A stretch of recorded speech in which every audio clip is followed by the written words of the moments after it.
Hello, Jill Koski. How are you? I am well, Mr. Riley, and it's a thrill to talk to you.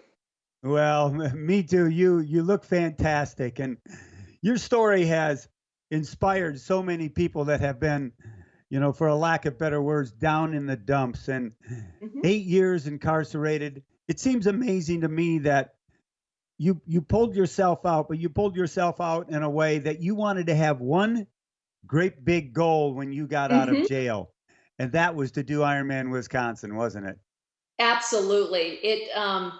As I had shared before, triathlon had been such a part of my life. Actually, athleticism had been, and when you're incarcerated, that's removed.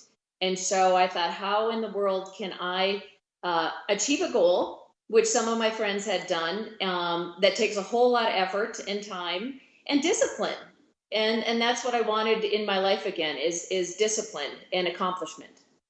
Well, you were I mean, you're a psychologist with 2 degrees. You had a master's in home therapy. You were treating people and helping them to get well and get better. And all of a sudden, you found yourself going down their same paths. Yes.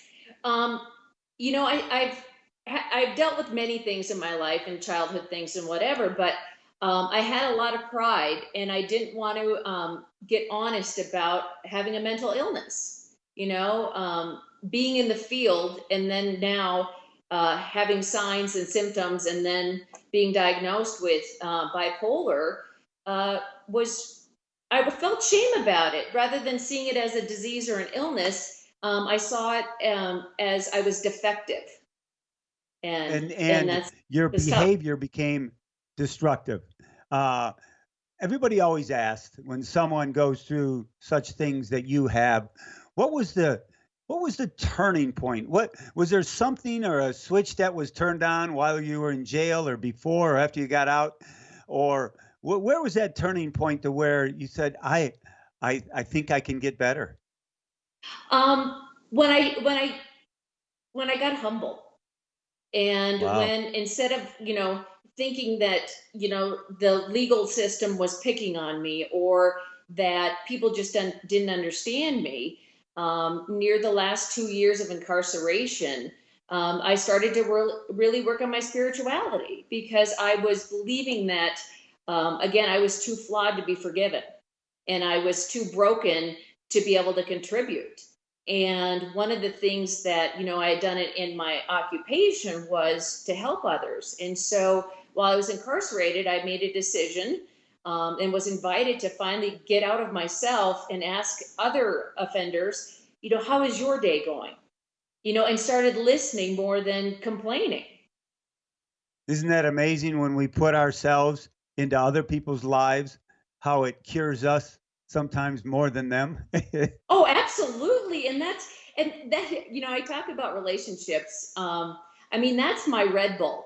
I mean, that's truly where I get nourished and excited. And so it started in prison when I began to forgive myself. Well, you and I met at Ironman Wisconsin in 2017, Correct. and when I decided I want to sit down and meet with you, I just picked the finish line. So we sat down Mhm. on a bench, and this story's for everybody. We sat down on a bench to talk, and all of a sudden you turned around and then you said to me, Mike, isn't that the jail behind us? Oh my gosh. I picked a place. You just get out of jail after 8 years, you're incarcerated, and I pick a spot where the city jail is right there with us. But it told me a lot about you. And you go, oh, what the hell? I don't care. That's fantastic. Like no big deal. And then you wanted to go 15 hours in Wisconsin or so, so that it would be what, every 2 years you were incarcerated for the It time? was 2 hours for every year I was incarcerated. 2 hours for every, and then you end up going 1204 and finishing fifth in your age group. You're a stud. you know, I remember finishing, and of course I'd mentioned before that some of my friends had uh, went to the probation officer and got travel permits, because you have to get that to leave, the state. And so they were down there, and other friends, and I finished, and a close other triathlete of mine said my time. And emphatically said, "No, Nikki, I did not get that time. There's no way I got that time." And what's also interesting, Mike, is the whole interview with Dave and Mel, and then meeting you, and finishing as well as I did. The old tiger woke up again, because I used to be pretty successful as an age grouper. And remember it was winter time, and I was riding on a spin bike again next to my friend Nikki. And I said, Nick, I think I was only 15 minutes from going to Kona. What if I hadn't done this? What if I had run a little faster? What if my transition was better? And she said to me one of the most powerful things. She said, Jill, would you rather have gone to Kona, or would you rather have touched thousands of lives through your story? And right there, it's all about connection and sharing stories that people know they're not alone. Yeah, that is beautiful. And then 2018, when we were all down Ironman, Florida, when we moved it to Haines City, it was a tough, rainy day. You still went 12 hours and 11, and there was significance to that race, because wasn't it where you were going to be off probation for good? Absolutely, it was the race. 4 days later, I was off probation for the first time in over 10 years. It was my spouse, his birthday, and then she retired the following day. So November was huge. That was fantastic. But Jill, the other thing that I admire about you is, I always talk to people about their attitude, and it's the one thing we have control over. But what Absolutely. you mentioned earlier in the interview of what that turning point was humbleness. And Hmm. isn't it amazing when we leave ourselves and start worrying about more of the world around us and the people around us, we become stronger. Oh, without question, Mike. Well, it gives me purpose. It gives me connection, and it also gets me outside of myself. It's simple as I can feel sorry for myself, but the minute I ask somebody else how their day is going, or I volunteer, or I help someone, it just shifts everything. Well, Jill, what you have gone through, so many of us are not going to be able to experience, and it's hard for us to put, ourselves in your shoes. But with all the trying time that's around us right now, excuse me, and has been for so long, what advice would you give people out there that are struggling mentally, physically? They're just struggling. What advice would you give to them? I was struggling when the virus first happened and things were closing, because again, I wasn't able to connect with my relationships that I have out here, and I felt really isolated. And that's no good for me. And so I guess what I would do is, what's worked for me is to go for a walk. This too shall end.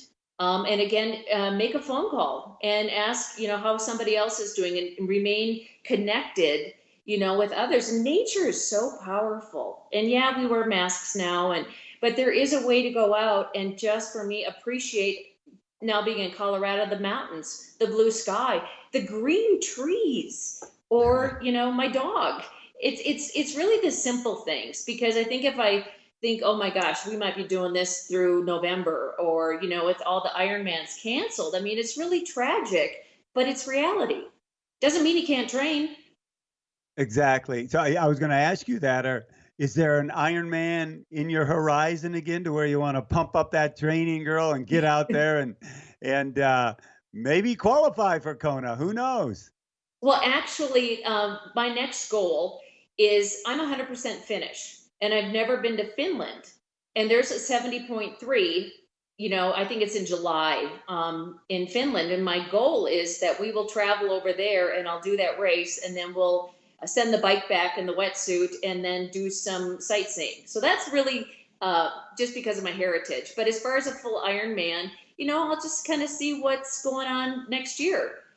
Jill, I heard rumor you have a special anniversary coming up that is yours and yours alone. What is that? Yeah.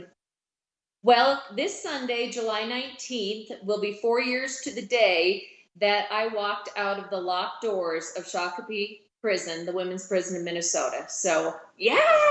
Oh, that's fantastic. Oh, beautiful, beautiful. Congratulations. Thank you. Well, I all of us, Mel and Dave and I, we can't wait to be at that race that you come across that finish line, no matter where it's at, because we Thank you. know, what you've been through, what you've accomplished, and what you're still building on a day by day basis. And it's so admirable. Well, I'm blushing if you could see it without all the shade and lighting in here. But, I think one of the things that I've learned to do is just say thank you and just take in, the compliments and just say thanks. So thank you, Mike. Well, thank you to Jill Koski. You have been amazing. You are amazing, and keep it up, because we know some days probably are tougher than others. And but your background and your foundation, you've worked on every day of your life, and we love where you're at today. That's for sure. Thank you. And so do I. Take care. Aloha. Aloha.